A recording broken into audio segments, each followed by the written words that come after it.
తాకట్లో ఉన్న మీ బంగారాన్ని విడిపించి ఆ రోజు ఆన్లైన్ రేటుకి కొంటాం. Sharma gold company.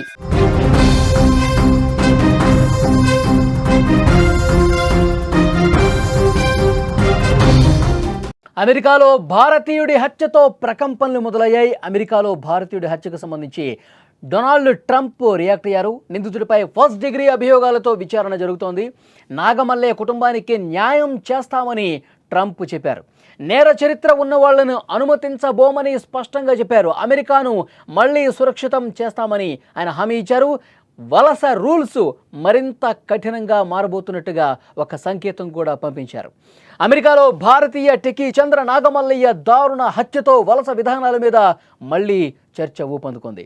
ఈ ఘటనపై అమెరికా అధ్యక్షుడు డొనాల్డ్ ట్రంప్ తీవ్రంగా స్పందించారు. అక్రమ వలసలను ఇకపై ఉపేక్షించేది లేదు అని ఆయన చాలా స్పష్టంగా చెప్పారు. నాగమల్లయ్య హత్యకు కారణమైన క్యూబా వలసదారుడికి కఠినమైన శిక్ష పడే విధంగా చర్యలు తీసుకుంటామని హామీ ఇచ్చారు ఆయన. ఈ నేపథ్యంలో అమెరికాలో వలసలకు సంబంధించినటువంటి నిబంధనలు మళ్ళీ మారబోతున్నాయి. మళ్ళీ కఠినం చేసేందుకు ట్రంప్ అడుగులు వేస్తున్నారంటూ చర్చ స్టార్ట్ అయింది. మోటల్ మేనేజర్ నాగమల్లయ్య వద్ద మార్టినేజ్ అనే వ్యక్తి పనిచేస్తూ ఉన్నాడు. బుధవారం మల్లయ్య మార్టినేజ్ మధ్య చిన్న విషయానికి సంబంధించి వాగ్వాదం జరిగింది. వీళ్ళ మధ్య వాగ్వాదం అంతకంతకు పెరగటంతో ఆవేశానికి గురైనటువంటి మార్టినేజ్ మల్లయ్యను కత్తితో పలుమార్లు పొడిచాడు. అక్కడి నుంచి పారిపోయేందుకు ప్రయత్నం చేస్తుండగా వెంటాడి అతని తలను నరికి చెత్త కుప్పలో పడేశాడు. ఈ దాడిని ఆపేందుకు కుటుంబ సభ్యులైన భార్య పిల్లలు ప్రయత్నం చేశారు. కానీ వాళ్ళ కళ్ళ ముందే చాలా దారుణం జరిగిపోయింది. కత్తితో పొడవటమే కాకుండా పారిపోతున్న వ్యక్తిని మొండె నుంచి తలను వేరు చేశాడు. అంత దారుణమైనటువంటి హత్య చేసినటువంటి పరిస్థితి ఉంది. ఈ హత్య గురించి అమెరికా అధ్యక్షుడు ట్రంప్ తన ట్రూత్ సోషల్ వేదికగా స్పందించారు. చంద్ర నాగమల్లయ్య హత్య కేసులో కొన్ని సంచలన విషయాలు మా దృష్టికి వచ్చాయి. డాలస్లో మల్లయ్యకు మంచి పేరే ఉంది. అలాంటి వ్యక్తి దారుణ హత్యకు గురవటం బాధాకరం. తన భార్య కుమారుడు చూస్తుండగానే ఈ ఘోరం జరిగింది. మన దేశానికి ఏమాత్రం సంబంధం లేని క్యూబాకు చెందినటువంటి అక్రమ వలసదారుడు ఈ దుర్ఘటనకు పాల్పడ్డాడు అని ట్రంప్ చెప్పారు. తన ప్రభుత్వం అమెరికాను మళ్ళీ సురక్షితం చేస్తుందని ఆయన పునరుద్ఘాటించారు. ఈ దుశ్చర్యకు ఎవడైతే పాల్పడ్డాడో ఆ నేరస్తుడి మీద కఠినంగా వ్యవహరిస్తాం, చాలా కఠినంగా అతన్ని శిక్షిస్తామని డొనాల్డ్ ట్రంప్ స్పష్టంగా చెప్పినటువంటి పరిస్థితి ఉంది. అసలు ఇలాంటి ఘటనలు ఎందుకు జరుగుతున్నాయి, ఈ ఘటనకి కారణం ఏంటి అని ఒక్కసారి పరిశీలిస్తే, గతంలోకి వెళ్ళేటువంటి ఒక్కసారి తొంగి చూస్తే మాజీ అధ్యక్షుడు బైడెన్ అనుసరించినటువంటి వలస విధానాలే దీనికి కారణం అని ట్రంప్ ఆ ట్రూత్ సోషల్లో చెప్పారు. నేర చరిత్ర ఉన్న నిందితుడు మార్టినేజ్కు గత ప్రభుత్వం నివాసానికి అనుమతించింది. అదే మేమైతే అసలు అలాంటి నేర చరిత్ర ఉన్న వాళ్ళని, అలాంటి క్రిమినల్ చరిత్ర ఉన్న వాళ్ళని, క్రిమినల్స్ని ఎట్టి పరిస్థితుల్లో మా దేశంలోకి అనుమతించము.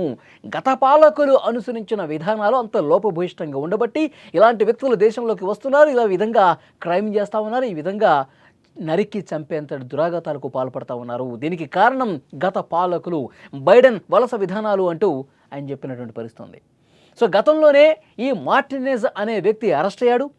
గతంలో చాలా కేసులు ఉన్నాయి. చిన్నారి మీద లైంగిక దాడి, దొంగతనం, ఇలాంటి చాలా కేసులు ఉన్నాయి. క్యూబా కూడా ఉంచుకోవటానికి ఇష్టపడని ఇలాంటి దుష్టులను బైడెన్ అమెరికా గడ్డ మీదకి తీసుకొచ్చారు అంటూ ట్రంప్ ఆ ట్రూత్ సోషల్లో రాసుకొచ్చారనమాట. అయితే ఈ ఘటన తర్వాత అక్రమ వలసదారులతో పాటు నివాస అనుమతులపై నిబంధనలు మరింత కఠినమయ్యే అవకాశం ఉందని రాజకీయ విశ్లేషకులు కూడా భావిస్తున్నారు. నేర చరిత్ర ఉన్న వ్యక్తులకు అమెరికాలో ప్రవేశం అనేది పూర్తిగా నిషిద్ధం చేయడంతో పాటు ప్రస్తుతం ఉన్న వలసదారుల వివరాలను కూడా ప్రభుత్వం మరోసారి పరిశీలించే అవకాశం ఉందని అభిప్రాయం వ్యక్తం చేస్తున్నారు.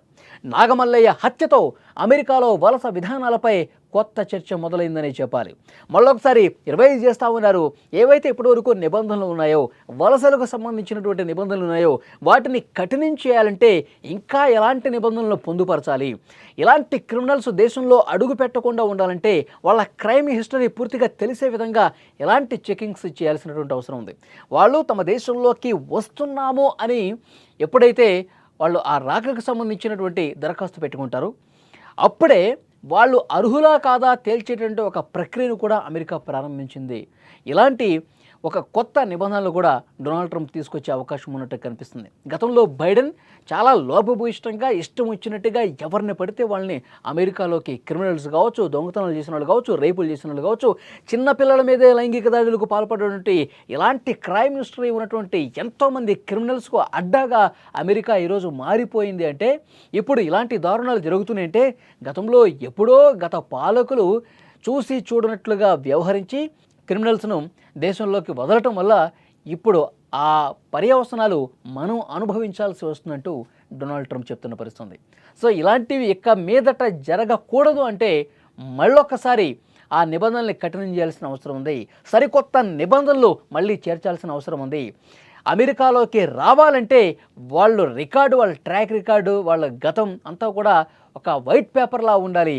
ఎలాంటి క్రైమ్ హిస్టరీ బ్యాక్గ్రౌండ్ లేకుండా ఉన్న వాళ్ళని, ఏ చిన్నపాటి దొంగతనం కేసు ఉన్నా సరే వాళ్ళు కొన్ని దశాబ్దాల పాటు అమెరికా వైపు కూడా కన్నెత్తి చూడకుండా అలాంటి కఠినమైనటువంటి నిబంధనలు తీసుకురావాల్సినటువంటి అవసరం ఉందని డొనాల్డ్ ట్రంప్ చెప్తున్నటువంటి పరిస్థితి ఉంది. సో నాగమల్లయ్య హత్యకు సంబంధించి డొనాల్డ్ ట్రంప్ ట్రూత్ సోషల్లో చాలా స్పష్టంగా రాసుకొచ్చారు. నాగమల్లయ్య డాలస్లో ఒక మంచి పేరున్నటువంటి వ్యక్తిగా మాకు సమాచారం వచ్చింది. ఇన్వెస్టిగేట్లో కొన్ని విషయాలు తెలిసాయి. ఎవరైతే చంపాడో నరహంతకుడు ఎవరైతే ఉన్నారో అతను క్యూబా దేశానికి సంబంధించినటువంటి వ్యక్తి. అతనికి అతిపెద్ద క్రైమ్ హిస్టరీ ఉంది. అతను ఒక సైకోలాగా, ఒక క్రిమినల్ లాగా బిహేవ్ చేశాడు. అతని హిస్టరీ కూడా అట్లా ఉంది కాబట్టి ఇంత దుర్మార్గానికి పాల్పడ్డాడు.